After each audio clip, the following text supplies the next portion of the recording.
खबरदार जटता इंसाफ, कमरे चो बाहर आ गए। पहली बारी रक्त दे सामने एक शेर आया है।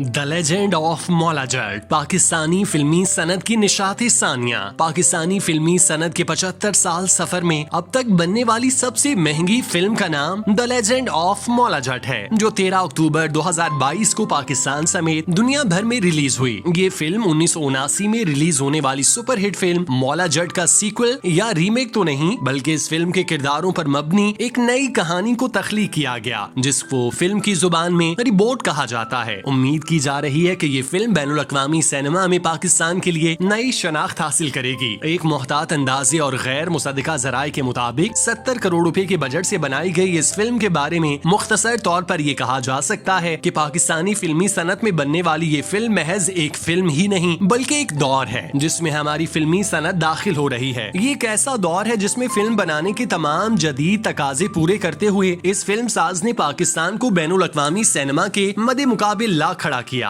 पाकिस्तान की इस महंगी तरीन फिल्म के प्रोड्यूसर अमारा हिकमत और असद जमील खान हैं, जिनका इससे पहले फिल्म प्रोडक्शन का कोई तजुर्बा नहीं। बहरहाल वो इस महंगी तरीन फिल्म के प्रोड्यूसर हैं। उनके साथ फिल्म के हिदायतकार बिलाल लाशारी भी शरीक प्रोड्यूसर हैं। इस फिल्म में महंगे तरीन विजुअल इफेक्ट्स इस्तेमाल हुए, जबकि इस फिल्म में पाकिस्तानी पंजाब के मुख्तलिफ दही इलाकों और खास तौर पर लाहौर के शाही किले की तारीखी इमारत में फिल्म की अक्सबंदी ने फिल्म के प्रोडक्शन डिजाइन को 4 चांद लगा दिए। इस फिल्म के बनने का आगाज आज से 10 साल पहले हुआ। अपनी तमाम तखरीकी मराहिल से गुजरने के बाद ये फिल्म 2019 में रिलीज के लिए तैयार थी। इसका टीजर भी जारी हुआ, लेकिन फिर पुरानी फिल्म मौला जट के फिल्मसाज सरवर भट्टी की तरफ से मुकदमा दायर होने की सूरत में इसकी रिलीज मुलतवी हुई। दोनों फरीकैन के दरमियान समझौता हो जाने के बाद 2020 में इसको दोबारा से नुमाइश के लिए तैयार किया गया, लेकिन कोरोना की वबा के बायस ये फिर नुमाइश के लिए पेश न की जा सकी। मगर अब ये फिल्म पाकिस्तान समेत पूरी दुनिया में रिलीज हो चुकी है। पाकिस्तानी फिल्म बीनों, फिल्म साजों और फनकारों की अक्सरियत को उम्मीद है इस फिल्म के जरिए पाकिस्तानी फिल्मी सनद का मंजरनामा जगमगा उठेगा। इस फिल्म को स्क्रिप्ट की तैयारी से लेकर मौजूदा हतमी नुमाइश तक 1 दिहाई लगी और इस अरसे में फिल्मी दुनिया में बहुत कुछ बदल गया। 2 प्रोडक्शन इदारों यानी इंसाइक्लोमीडिया और लाशारी फिल्म्स के तहत ये फिल्म तख्लीक की गई। AAA मोशन पिक्चर्स, जियो फिल्म्स और मानवी वाला एंटरटेनमेंट के पास इस फिल्म के तशहीर और तकसीम के हुकूक हैं। पंजाबी जुबान में बनने वाली इस महंगी तरीन पाकिस्तानी फिल्म के सबटाइटल्स को अंग्रेजी में शामिल किया गया। इस फिल्म के फिल्मसाज इदारे ने जो तफसीलात जारी की, उसके मुताबिक बरतानिया में 1000 से जायद और अमेरिका में सैकड़ों की तादाद में एडवांस शोज की बुकिंग हो चुकी। पाकिस्तान में भी यही सूरत हाल है और मुस्तकबिल करीब में दीगर ममालिक में भी ये फिल्म सिनेमा घरों में देखने के लिए दस्तयाब होगी। फिल्म के प्रोड्यूसर बिलाल लाशारी चीन में भी इस फिल्म की नुमाइश का इरादा रखते हैं, लेकिन शायद इसमें कुछ दिन लग जाएं, क्योंकि इस फिल्म के तनाजुर में कई इकदामात ऐसे हैं जो पहली बार हो रहे हैं। तो इसलिए वो भी इन नई जहतों को दरियाफ्त कर रहे हैं कि कैसे इस फिल्म को पूरी दुनिया में लेकर जाना है। जदीद सिनेमा साजी में रेड एपेक्स कैमरे से इस फिल्म को अक्सबंद किया गया। इस कैमरे की मौजूदा कीमत करोड़ों में है।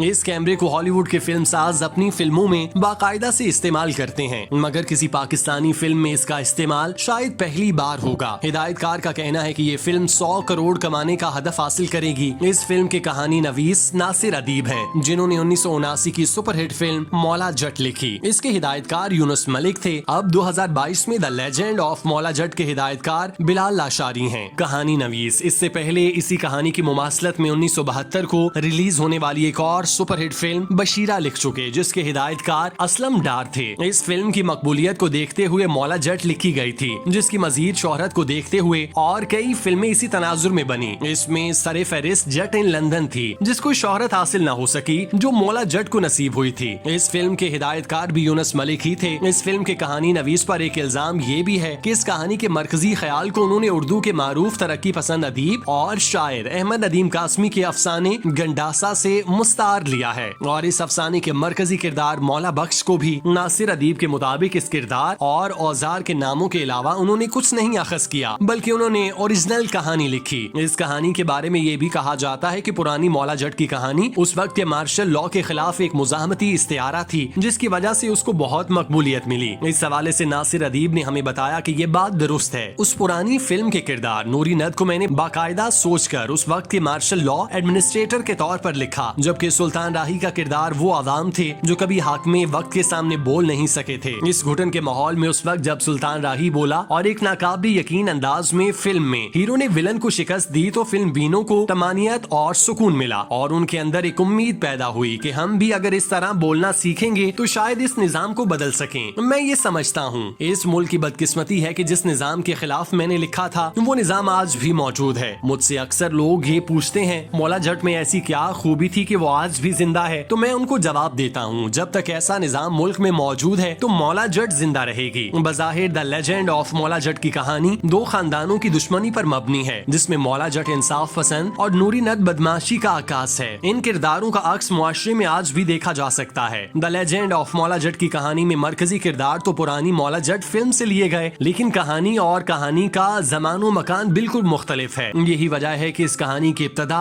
और इंतहा दोनों पुरानी फिल्म से जुदा गाना है। फिल्म में सिर्फ कुछ जाने पहचाने किरदार पुराने हैं जिनको इस नई फिल्म में बरता गया, मगर उनके लबो लहजे, चाल ढाल और मलबूसात समेत दीगर तमाम पहलुओं को तब्दील कर दिया गया। इस मज़कूरा फिल्म में मकालमों की तादाद कम है, मगर फिल्म में कहानी की रफ्तार को तेज रखा गया, जिसकी वजह से ये कमी नुमाया नहीं हुई। पुरानी फिल्म में मुकालमे उसकी रीढ़ की हड्डी थे, लेकिन नई फिल्म का पहला हिस्सा जुज़वी तौर पर सुस्त मालूम हुआ, मगर जल्द ही वो बर्क रफ्तार हो गया। इसने कहानी को क्लाइमेक्स तक आते आते बेहतरीन अंजाम में बदल दिया। पुरानी मौला जट के मरकजी किरदारों में मौला जट सुल्तान राही, नूरी नद मुस्तफा कुरैशी, मुखो आसिया बेगम, मुदा कैफी, दारो चकोरी, माखा अदीब, माँ सीमा बेगम, जेलर शकील और दीगर शामिल थे। नई फिल्म में मौला जट फवाद खान, नूरी नद हमजा अली अब्बासी, मुखो माहिरा खान, मुदा फारिस शफी, दारो हुमैमा मलिक, माखा गोहर रशीद, माँ राहीला आगा और दीगर शामिल हैं। इसके अलावा नई फिल्म में इजाफी किरदारों में बतौर मेहमान अदाकार बाबर अली और रेशम भी फिल्म का हिस्सा हैं, जबकि शफकत चीमा, नैयर एजाज, साइमा बलोच और अली अजमत भी शामिल हैं। इस नई फिल्म में भी पुरानी फिल्म की तरह विलन हीरो पर गालिब है। इसकी बुनियादी वजह इस किरदार को शानदार लिखा होना, इसके मकालमे की अदायगी और बॉडी लैंग्वेज है। पुरानी फिल्म में मुस्तफा कुरैशी और नई फिल्म में हमजा अली अब्बासी ने फिल्म के पर्दे पर अपने सामने किसी स्टार को टिकने नहीं दिया और अपनी अदाकारी से मैदान मार लिया। इसके बाद फवाद खान ने उम्दा अदाकारी की, हालांकि उनके लहजे में कहीं कहीं झोल है, फिर भी वो मुतासिर कुन रहे। लेकिन क्या ही अच्छा होता अगर इस फिल्म का ये मरकजी किरदार शान शाहिद ने निभाया होता, तो न जाने ये फिल्म देखने वालों को किस जहाने हैरत में ले जाती। बहरहाल फवाद खान ने हीरो के किरदार को अपने तय मुनासिब निभा लिया। इस फिल्म के दीगर फनकारों में अच्छी अदाकारी गोहर रशीद, साइमा बलोच और हुमैमा मलिक ने की, जबकि बदतरीन अदाकारा का एजाज माहिरा खान के नाम रहा। ये फिल्म अगर नाकाम हुई तो उसकी सबसे बड़ी वजह माहिरा खान का किरदार होगा, जिसको वो निभाने में अक्सर नाकाम रही। कहाँ आसिया बेगम और कहाँ माहिरा खान कोई मवाजना ही नहीं, बल्कि अगर फिल्म में मुख्तसर किरदार निभाने वाली इंतहाई बासलाहियत अदाकारा साइमा बलोच को मौका दिया जाता तो शायद वो मुखो के किरदार से ज्यादा बेहतर इंसाफ करती। इसके बावजूद वो अपने मुख्तसर किरदार और फिल्म के क्लाइमेक्स में पहली बार पाकिस्तानी फिल्म में इंस्ट्रूमेंटल म्यूजिक पर शानदार परफॉर्मेंस से फिल्म बीनों के दिल में घर कर गयी। हिदायतकार बाखबर था कि उनकी फिल्म का सबसे कमजोर किरदार माहिरा खान का है, इसलिए उन्होंने इस किरदार को एडिटिंग में काफी कम कर दिया। लेकिन फिल्म का मरकजी किरदार आखिरकार कितना कम करते। काश हमारे यहाँ ये रिवायत होती कि हमारी अदाकाराएं ऐसे किरदारों को कबूल करना छोड़ दें जिनके लिए वो मौजू नहीं होती, मगर यहाँ तो ऐसा कुछ भी नहीं होता, बल्कि फिल्म में बेहतरीन कारकर्दगी का मुजाहिरा करने वाली अदाकारा साइमा बलोच को फिल्म की तशहीर का हिस्सा ही नहीं बनाया गया। वजह नामालूम है। अली अजमत और गोहर रशीद ने अपने किरदारों से इंसाफ किया। फारिस शफी, शफकत चीमा और नैयर एजाज मुतासिर करने में नाकाम रहे। मेहमान अदाकारों के तौर पर बाबर अली और रेशम ने भी अपनी अदाकारी से मुतासिर किया और माँ के किरदार में राहीला आगा भी अपने किरदार से इंसाफ करती नजर आईं। लेकिन अगर इस फिल्म के ताज में जुड़ा कोहिनूर हीरा किसी को कहा जाए तो वो हमजा अली अब्बासी हैं, जिन्होंने इस भारी भरकम फिल्म का बोझ अपने कंधों पर उठा लिया और वो अपनी अदाकारी के करियर के बामी अरूज पर दिखाई दिए। पाकिस्तानी सिनेमा की तारीख में नूरी नद का किरदार दो अदाकारों की वजह से जिंदा रहेगा, जिनके नाम मुस्तफा कुरैशी और हमजा अली अब्बासी हैं। फिल्म के अदाकारों पर एक एतराज उनके लहजे पर लगाया गया, ताम हमजा अली अब्बासी पर कोई ये एतराज भी नहीं कर सकता। इस हवाले से हमजा ने एक इंटरव्यू में बताया कि मैं घर में बचपन से पंजाबी बोलता आया हूँ। मैं अपनी वालिदा से आज भी पंजाबी में बात करता हूँ। मेरी मादरी जुबान है जिस पर मुझे मुकम्मल अबूर हासिल है। इस हवाले से मज़कूरा किरदार को अदा करना बहुत आसान था, लेकिन मैं फिल्म बीनों से भी कहना चाहूँगा, फवाद खान और माहिरा खान और दीगर अदाकारों को खिराज तहसीन पेश करना चाहिए। उनको पंजाबी ठीक से नहीं आती, लेकिन फिर भी उन्होंने भरपूर कोशिश की और अपने किरदार से इंसाफ किया। उनकी मादरी जुबान पंजाबी नहीं, शायद अगर पंजाबी मेरी मादरी जुबान ना होती तो मैं इसी तरह किरदार का मुजाहिरा न कर पाता। Bilal Lashari the legend of Maula Jatt के हिदायतकार ही नहीं बल्कि उन्होंने इस फिल्म को नासिर अदीब साहब के साथ मिलकर लिखा। उनके अपने काम से कमिटमेंट का आलम देखें कि 10 साल से वो एक ही फिल्म पर काम कर रहे थे और जब तक वो फिल्म रिलीज नहीं हुई उन्होंने किसी दूसरी फिल्म या तख्लीकी काम के बारे में सोचा नहीं। ये कमाल मोहब्बत है उनकी जो अपने काम से है। उनकी पहली फिल्म वॉर और अब ये मज़कूरा फिल्म, इन 2 फिल्मों ने उनको पाकिस्तान के बड़े हिदायतकारों की सफ में ला खड़ा किया। वो बैनुल अक़वामी सिनेमा के मंजर आम पर हमारे बेहतरीन फिल्म साज बनकर उभरे। अमरीका से फिल्म की तालीम हासिल करने वाले बिलाल लाशारी ने म्यूजिक वीडियोस के जरिए खुद को मुतारिफ कराया। उन्होंने मिकाल हसन बैंड, जल बैंड, अली अजमत और दीगर कई नामवर गुलकारों की वीडियोस बनाई और कमर्शियल शूट किए। वो कम वक्त में कहानी को बेहतर तौर से कहने के फन से आशना है और उनकी रियाजत और मशक उनके गुज़श्ता काम में दिखाई देती है।